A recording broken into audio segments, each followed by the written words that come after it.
Travel തലോക്കിൻ്റെ പുതിയ വീഡിയോയിലോട്ട് എല്ലാവർക്കും സ്വാഗതം. നമ്മൾ ഇപ്പം നിൽക്കുന്നതല്ല, ഇപ്പം യാത്ര ചെയ്തുകൊണ്ടിരിക്കുന്ന സ്ഥലം എന്ന് പറയുന്നത് മലാക്കയാണ്. അതായത് കോലാലംപൂർ നമ്മൾ താമസിച്ചുകൊണ്ടിരുന്ന ഹോട്ടലിൽ നിന്ന് ഏകദേശം ഒരു 2-2.5 മണിക്കൂർ ട്രാവൽ ചെയ്ത്, അതായത് 100 കിലോമീറ്ററിനടുത്ത് ട്രാവൽ ചെയ്ത് വന്ന് നമ്മളിപ്പം മലാക്ക എന്ന് പറയുന്ന സ്ഥലത്താണ് നിൽക്കുന്നത്. മലേഷ്യയുടെ 13 സംസ്ഥാനങ്ങളിൽ ഒന്നാണ് ഈ പറയുന്ന മലാക്ക. മലാക്ക കടലിടുക്കിനടുത്തായി മലായ് പെൻസുല എന്ന പ്രദേശത്താണ് ഈ ഒരു സ്ഥലം അല്ലെങ്കിൽ ഈ സംസ്ഥാനം നിൽക്കുന്നത്. മലാക്ക ഒരു കാലത്ത് കിഴക്കൻ മേഖലയിൽ അറിയപ്പെടുന്ന ഒരു അന്താരാഷ്ട്ര വ്യാപാര കേന്ദ്രമായിരുന്നു. 16-ാം നൂറ്റാണ്ടിൽ മലാക്ക തെക്കുകിഴക്കൻ ഏഷ്യയുടെ ഏറ്റവും പ്രധാനപ്പെട്ട വ്യവസായ തുറമുഖമായി വികസിച്ചു. ഇന്ത്യൻ, അറബ്, യൂറോപ്യൻ വ്യാപാരികൾ പതിവായി ഇവിടെ സന്ദർശിക്കുകയുണ്ടായിരുന്നു. തുറമുഖം വഴി കടന്നു പോയിരുന്ന വളരെ ലാഭകരമായ സുഗന്ധവ്യഞ്ജന വ്യാപാരത്തിൽ നിന്നും പോർച്ചുഗീസുകാർക്ക് ഭയങ്കര ലാഭമൊക്കെ കിട്ടിയെന്നാണ് പറയുന്നത്. ഇതൊരു ചരിത്ര പ്രധാനമുള്ള പ്രദേശമായതിനാൽ യുനെസ്കോ ഈ സംസ്ഥാനത്തെ 2008 ജൂലൈ 7 മുതൽ പൈതൃക സംസ്ഥാനങ്ങളുടെ ഗണത്തിൽ ഉൾപ്പെടുത്തി. മലേഷ്യയിലെ ഒരു പ്രധാന വിനോദസഞ്ചാര കേന്ദ്രമാണ് നമ്മൾ ഈ നിൽക്കുന്ന മലാക്ക. നമ്മുടെ ഈ സ്ഥലത്തെ ഒരു വിസിറ്റിംഗ് ടൈം ഇവിടെ എഴുതി വെച്ചിട്ടുണ്ട്. ഇതൊരു നമ്മൾ മലേഷ്യയിൽ എത്തിയിട്ട് ആദ്യമായിട്ട് വിസിറ്റ് ചെയ്യാൻ വന്നത് ഈ വാട്ടു ലാവട്ടൻ എന്ന് പറയുന്ന ഈ ഒരു മസ്ജിദിൻ്റെ അവിടെയാണ്. നമുക്ക് പ്രത്യേകിച്ച് ഒന്നും കാണാനില്ല. നമ്മൾ ഈ മലാക്ക വന്ന സമയത്ത് അവിടുത്തെ ഒരു മസ്ജിദ് വന്ന് വിസിറ്റ് ചെയ്യുന്നത്, പുത്രജയെ കണ്ടേക്കുന്ന പോലത്തെ തന്നെ ഒരു മസ്ജിദ് വന്ന് വിസിറ്റ് ചെയ്യുന്നത്. പക്ഷേ എൻ്റെ ലൊക്കേഷൻ ഭയങ്കര രസമാണ്. നമ്മൾ വന്നു കഴിഞ്ഞാൽ കുറച്ച് നേരം അവിടെ നിൽക്കും. ബാക്ക് സൈഡ് ഫുള്ള് നമുക്കൊരു കടലിൻ്റെ വ്യൂ ആണ്. അതിൻ്റെ സൈഡിൽ വന്ന് നിൽക്കാനൊക്കെ നല്ല രസമാണ്. അത്യാവശ്യം കാറ്റും കാര്യങ്ങളൊക്കെ ഉണ്ട്. അപ്പോൾ അങ്ങനെ വന്ന് ജസ്റ്റ് വന്ന് കാണാൻ പറ്റുന്ന ഒരു സംഭവം അതാണ് ഈ പറയുന്ന വാട്ടൂലാവട്ടെ. ഇപ്പം പ്രാർത്ഥിക്കേണ്ട ആൾക്കാർക്ക് വന്ന് പ്രാർത്ഥിക്കാൻ പറ്റും. അല്ലാത്ത ആൾക്കാരെ സംബന്ധിച്ച് ജസ്റ്റ് വന്നൊരു എക്സ്പീരിയൻസ് ചെയ്യാൻ പറ്റുന്ന ഒരു സംഭവം. നമ്മളപ്പോൾ ഇവിടുത്തെ ഈ മോസ്കിൻ്റെ കാഴ്ച കണ്ടിട്ട് ഇറങ്ങുകയാണ്. അങ്ങനെ അധികം വന്ന് കാണാൻ പറ്റുന്ന അല്ലെങ്കിൽ അധികം എൻജോയ്മെൻറ്റ് കിട്ടുന്ന ഒരു സ്ഥലമൊന്നും ഒരിക്കലും നമുക്ക് ഈ മലാക്കയെ പറ്റി പറയാൻ പറ്റത്തില്ല. അതായത് ഒരു ഹിസ്റ്റോറിക് പ്ലേസ്. നമ്മളിപ്പം ഫോർട്ട് കൊച്ചി കൂടെ മട്ടാഞ്ചേരി കൂടെ ഒക്കെ പോകുന്ന സമയത്ത് പണ്ട് കാലത്ത് ഇവിടെ ഉണ്ടായിരുന്ന കുറച്ച് സ്ഥലങ്ങളോ അങ്ങനെയുള്ള ഓരോ സംഭവങ്ങൾ കാണുന്ന പോലെ പണ്ട് കാലം തൊട്ട് ഉണ്ടായിരുന്ന ഒരു ഹിസ്റ്റോറിക്കായിട്ട് അവർ സൂക്ഷിച്ചേക്കുന്ന അല്ലെങ്കിൽ യുനെസ്കോയുടെ പട്ടികയെ വന്നേക്കുന്ന ഒരു സ്ഥലത്തൂടെയുള്ള ഒരു നടത്തം. അതാണ് ഈ മലാക്ക ടൂറും കൊണ്ട് നമ്മൾ ഉദ്ദേശിക്കുന്നത്. ഈ മലാക്കയുടെ സിറ്റിയിലൂടെയാണ് നമ്മൾ ഈ ട്രാവൽ ചെയ്യുന്നത്. നല്ല രസമുള്ള ഒരു സംഭവം തന്നെയാണ്. കാരണം നമുക്കൊരു പഴയ ഒരു നഗരത്തിൽ ചെന്നൊരു ഫീലാണ് തോന്നുന്നത്. കാരണം നമ്മൾ വന്ന് കോലാലംപൂരിൽ നിന്നാണ്. കോലാലംപൂരിൽ നിന്ന് ഏകദേശം ഒരു 100 കിലോമീറ്റർ ട്രാവൽ ചെയ്തിട്ടാണ് വന്നത്. അതായത് ഏകദേശം വെറും 2.5 മണിക്കൂർ. കോലാലംപൂർ എന്ന് പറയുന്നത് ഈ ലോകത്തിലെ തന്നെ ഒരു 10 ഏറ്റവും പൊക്കം കൂടിയ ഒരു ഹൈറ്റ് കൂടിയ ബിൽഡിംഗ് എടുത്തു കഴിഞ്ഞാൽ അതിൻ്റെ അകത്ത് 10ാമത്തെ സ്ഥാനത്ത് വരുന്ന ബിൽഡിങ്ങുകളുള്ള ഒരു സ്ഥലത്ത് നിന്ന് ഇങ്ങോട്ട് വന്നു കഴിഞ്ഞപ്പോൾ നമുക്ക് ഭയങ്കര വ്യത്യാസമാണ് തോന്നുന്നത്. കാരണം അമ്പരചുംബികളായ ഇഷ്ടം പോലെ ബിൽഡിങ്ങുകളുള്ള കോലാലംപൂരിൽ നിന്ന് അല്ലെങ്കിൽ ഒരു സിറ്റിയുടെ ഒക്കെ എന്താ ഒരു ഹൈടെക് സിറ്റി എന്ന് പറയാൻ പറ്റുന്ന കോലാലംപൂരിൽ നിന്ന് നമ്മൾ വെറും ഒരു 100 കിലോമീറ്റർ ട്രാവൽ ചെയ്ത് വന്നപ്പം അത് വേറൊരു സംസ്ഥാനം, ഇത് വേറൊരു സംസ്ഥാനം. ഇവിടെ വന്ന സമയത്ത് നമുക്ക് കിട്ടുന്ന ഒരു ഫീൽ എന്ന് പറഞ്ഞാൽ പക്ക നമ്മളൊരു പണ്ടത്തെ ഒരു സമയത്തോട്ട് തിരിച്ചു പോയൊരു ഫീലാണ് നമുക്ക് തോന്നുന്നത്. അവിടുത്തെ ബിൽഡിങ്ങുകൾ കണ്ടാലും അതിൻ്റെ പെയിൻറ്റിങ്ങുകൾ കണ്ടാലും അവിടുത്തെ ഓരോ കാര്യങ്ങൾ കണ്ടാലും ആ വഴികളൊക്കെ കീപ്പ് ചെയ്തേക്കുന്ന കാര്യങ്ങളൊക്കെ കണ്ടാലും ഒരു ഗാർഡനും അതുപോലെ തന്നെ അവിടെയൊക്കെ തന്നെ ഈ ഫൗണ്ടനൊക്കെ വെച്ചേക്കുന്ന കണ്ട് നല്ലൊരു ഫീലുള്ളൊരു യാത്ര തന്നെയാണ് ഈ പറയുന്ന മലാക്ക യാത്ര. 1753 നിർമ്മിച്ചൊരു ചർച്ചാണ് നമ്മളാ കാണുന്നത്. നല്ല നീറ്റായിട്ട് തന്നെയാണ് ഇവർ ഈ പറയുന്ന സിറ്റി ഫുൾ അവർ മെയിൻറ്റെയിൻ ചെയ്തിരിക്കുന്നത്. ഇവിടെ നിന്ന് നോക്കുമ്പോൾ നല്ല രസമാണ്. ഈ പറയുന്ന ക്യാമറയുടെ ആ ഫീൽ കിട്ടത്തില്ല. പക്ഷേ ഇവിടെ നോക്കുമ്പോൾ രസം എന്ന് പറഞ്ഞാൽ ഈ താഴെ ഇട്ടേക്കുന്ന റോഡ് എന്ന് പറഞ്ഞാൽ അവിടെ നോക്കിയാൽ മനസ്സിലാവും. ചെങ്കൽ തരത്തിലുള്ള മറ്റേ തറയോട് പോലത്തെ സംഭവമൊക്കെ ഇട്ടേക്കുന്ന ഇതാണ്. അതുമായിട്ട് ബന്ധപ്പെട്ടുള്ള മതിലും ബിൽഡിങ്ങുകൾക്കും ഒക്കെ ആ ഒരു ഏരിയയിൽ, ആ ചർച്ചിൻ്റെ ഒരു ഏരിയയിൽ ആ ഒരു സെയിം നിറമാണ് വന്നേക്കുന്നത്. പോർട്ടിൻ്റെ അവശിഷ്ടങ്ങളാണ് ഈ കാണുന്നത്. കോട്ട മലാക്ക, മലാക്ക പോർട്ട് എന്ന് പറഞ്ഞിട്ടുള്ള സംഭവം. ഇത് ഇങ്ങനെ ഇരുന്ന ഒരു സംഭവമാണ്. ഇപ്പോൾ അതിൻ്റെ അവശിഷ്ടങ്ങളേ ഉള്ളൂ. ബാക്കിയുള്ള എല്ലാം പോയി.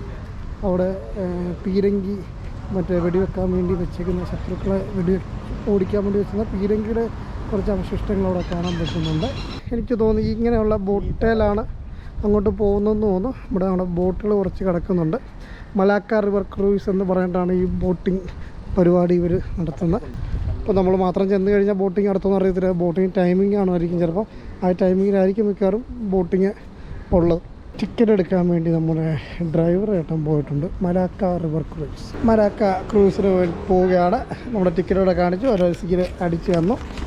അപ്പോൾ നമുക്ക് ഈ പറയുന്ന ബോട്ടിൽ കയറി ഇരുന്ന് കഴിഞ്ഞാൽ ഈ ഒരു തടാകത്തിൽ കൂടെ ഇവർ ചുറ്റും കൊണ്ട് കാണിക്കും എന്നാണ് അറിവ്.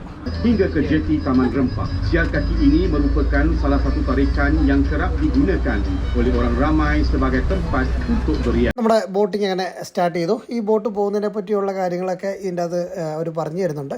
അപ്പോൾ ഞാൻ നല്ല സ്പീഡ് കൂട്ടി ഇട്ടേക്കുന്നത്, കാരണം ഇതൊരു അരമണിക്കൂറിന് അടുത്ത് ഏകദേശം ട്രാവലിംഗ് ഉണ്ടായിരുന്നു. അപ്പോൾ ഫുൾ അങ്ങനെ ഇട്ട് കഴിഞ്ഞാൽ നല്ല ബോറിംഗ് ആയിരിക്കും, കാരണം ഇത് ഭയങ്കര പതിയാണ് പോകുന്നത്. ഈ പറയുന്ന സ്ഥലങ്ങളെല്ലാം കണ്ട് പോകാൻ വേണ്ടിയും ഇതൊക്കെ എന്തൊക്കെയാണ് എൻ്റെ പഴയ കാലത്തോടെ എന്തൊക്കെയാണ് ഉണ്ടായിരുന്നതെന്നൊക്കെ കാര്യങ്ങളൊക്കെ അവിടെ പറയുന്നുണ്ട്. പക്ഷേ അവിടെ വന്നു കഴിഞ്ഞാൽ നമുക്ക് മസ്റ്റായിട്ട് എക്സ്പീരിയൻസ് ചെയ്യേണ്ട ഒരു സംഭവമാണ് ഈ പറയുന്ന മലാക്കായ് ബോട്ടിങ്. കാരണം ബോട്ടിങ്ങിൻ്റെ രസം എന്ന് പറഞ്ഞാൽ തന്നെ സ്റ്റാർട്ട് ചെയ്യുന്നതിന് നടന്നിങ്ങനെ പോകുമ്പോൾ അതിനകത്ത് ഓരോ കാലഘട്ടത്തിലുള്ള നിർമ്മിതികൾ നമുക്ക് കാണാൻ പറ്റും. പഴയ ബിൽഡിങ്ങുകൾ കാര്യങ്ങൾ കാണാൻ പറ്റും പണ്ട് കാലത്തുള്ള. അത് കഴിഞ്ഞ് മുമ്പോട്ട് വന്നു കഴിയുമ്പോൾ പുതിയ കാലത്തിൻ്റെ ബിൽഡിങ്ങുകളും കാര്യങ്ങളൊക്കെ നമുക്ക് കാണാൻ പറ്റും. അപ്പോൾ ഒരു അരമണിക്കൂർ വന്ന മലാക്ക ഈ ഒരു ബോട്ടിങ് നമുക്ക് എന്തായാലും നല്ല രീതിയിലുള്ളൊരു എൻജോയ്മെൻറ്റ് തരുന്നൊരു സംഭവമാണ്.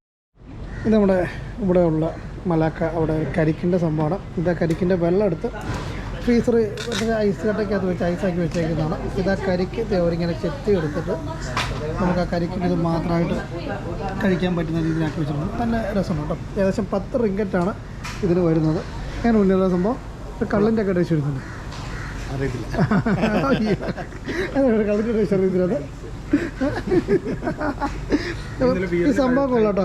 ഈ സാധനം ഇപ്പം കഴിക്കുമ്പോൾ ഏകദേശം നമുക്ക് കള്ള് കുടിക്കുന്ന ചെറിയ ടേസ്റ്റൊക്കെ വരുന്നുണ്ട്. സംഭവം അവർ ആ കരിക്കിൻ്റെ സംഭവം എടുക്കുന്ന കാണിച്ചു തരുന്നത് ഇങ്ങനെ ചെത്തിക്കഴിഞ്ഞിട്ട് തൊപ്പി ഊരെടുക്കുന്നൊരു എടുത്തുകൾ അതങ്ങനെ സൈഡിൽ കൂടെ ഒക്കെ നൈസായിട്ട് ഒരു ചെറിയ കത്തി വെച്ചിങ്ങനെ ചെത്തി ഈ സാധനം എടുക്കും. കാണുമ്പോൾ ഭയങ്കര ഈസി ആയിട്ട് തോന്നും, പക്ഷെ അവർ നല്ല എക്സ്പീരിയൻസ്ഡ് ആയതുകൊണ്ടാണ് അങ്ങനെ ഈ പറയുന്ന രീതി എടുക്കാൻ പറ്റുന്നത്. അതിന് ഓരോ രീതിയിലുള്ളതുണ്ട്, വളയുന്ന ഓരോ ഷേപ്പിലുള്ള കത്തി ഉപയോഗിച്ചാണ് ഒരു സംഭവം എടുക്കുന്നത്.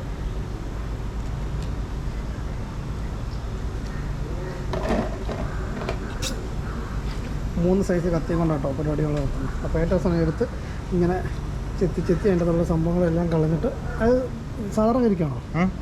അതിന് വെള്ളമുണ്ടോ? വെള്ളം ഞാൻ കുടിച്ചു. അതിനകത്തുണ്ടായിരുന്നു മനസ്സിലായില്ല. ഇത് ആ കരിക്കിൻ്റെ നീര് വളരെ സിമ്പിളായിട്ട് സംഭവം. Actually, what is this? This is coconut water. This? Yes. Coconut water. വെള്ളമാണ്, കരിക്ക് വെള്ളമാണ്. ഈ ഒരു ഇങ്ങനെ ചെത്തി എടുത്ത് കഴിയുമ്പോൾ ഇതിൻ്റെ അകത്ത് കരിക്കിൻ്റെ വെള്ളമുണ്ട്. നമ്മൾ ജസ്റ്റ് ഒരു സ്ട്രോ എടുത്ത് കുത്തി ഇറക്കി കഴിഞ്ഞാൽ നമുക്ക് ഈ പറയുന്ന വെള്ളം കുടിക്കാൻ പറ്റും. നല്ല രസമുണ്ട് സംഭവം, കാണാൻ തന്നെ ഒരു ഭംഗിയുണ്ട് ഇങ്ങനെ കിട്ടുമ്പോൾ. പണ്ട് കാലത്ത് ഉപയോഗിച്ചിരുന്ന ഒരു ഷിപ്പ് ഇവിടെ ഉണ്ട്, നമുക്ക് ജസ്റ്റ് ഒന്ന് കയറി കാണാം. ഫുള്ള് തടിയും കൊണ്ടൊക്കെ ഉണ്ടാക്കിയിരിക്കുന്ന ആ ഒരു ഷിപ്പ്. ഇതാണ് പണ്ട് ഈ വീടിൻ്റെ ജനലൊക്കെ വെച്ചേക്കുന്നവരെ പണ്ടത്തെ രീതിയിലുള്ള ജനലൊക്കെ ഉണ്ടാക്കി വെച്ചേക്കുന്നത്. ഇനി കയറാൻ വേണ്ടി എൻട്രി ഫീ ഉണ്ടോ എന്ന് തോന്നുന്നു, നോക്കട്ടെ ഒന്ന് പോയി. മറ്റേ ശത്രുക്കൾ വരുമ്പം മറ്റേ വെടിവെക്കാൻ വേണ്ടിയുള്ള പീരങ്കിയൊക്കെ വെക്കുന്ന സ്ഥലം അവിടെ പീരങ്കിയൊക്കെ അവിടെ ഉണ്ട്. അതൊക്കെ അപ്പം ജസ്റ്റ് ഒന്ന് കയറി കാണാം. ഇവിടെ ഫുള്ള് എല്ലാ സ്ഥലത്തും ഇതിങ്ങനെ വെള്ളമുള്ള കനാൽസാണ്. അപ്പം യാത്ര ചെയ്യാൻ വേണ്ടിയൊക്കെ കൂടുതൽ എനിക്ക് തോന്നുന്നു ഈ പറയുന്ന വള്ളങ്ങളൊക്കെ നന്നായിട്ട് യൂസ് ചെയ്യാൻ പറ്റുന്ന ഒരു സ്ഥലമാണ് ഈ പറയുന്ന മലാക്ക എന്നുള്ളത്. ഇത് ഇതുവഴി കയറുമെന്നുള്ളതാണ് മനസ്സിലാകാത്തത്.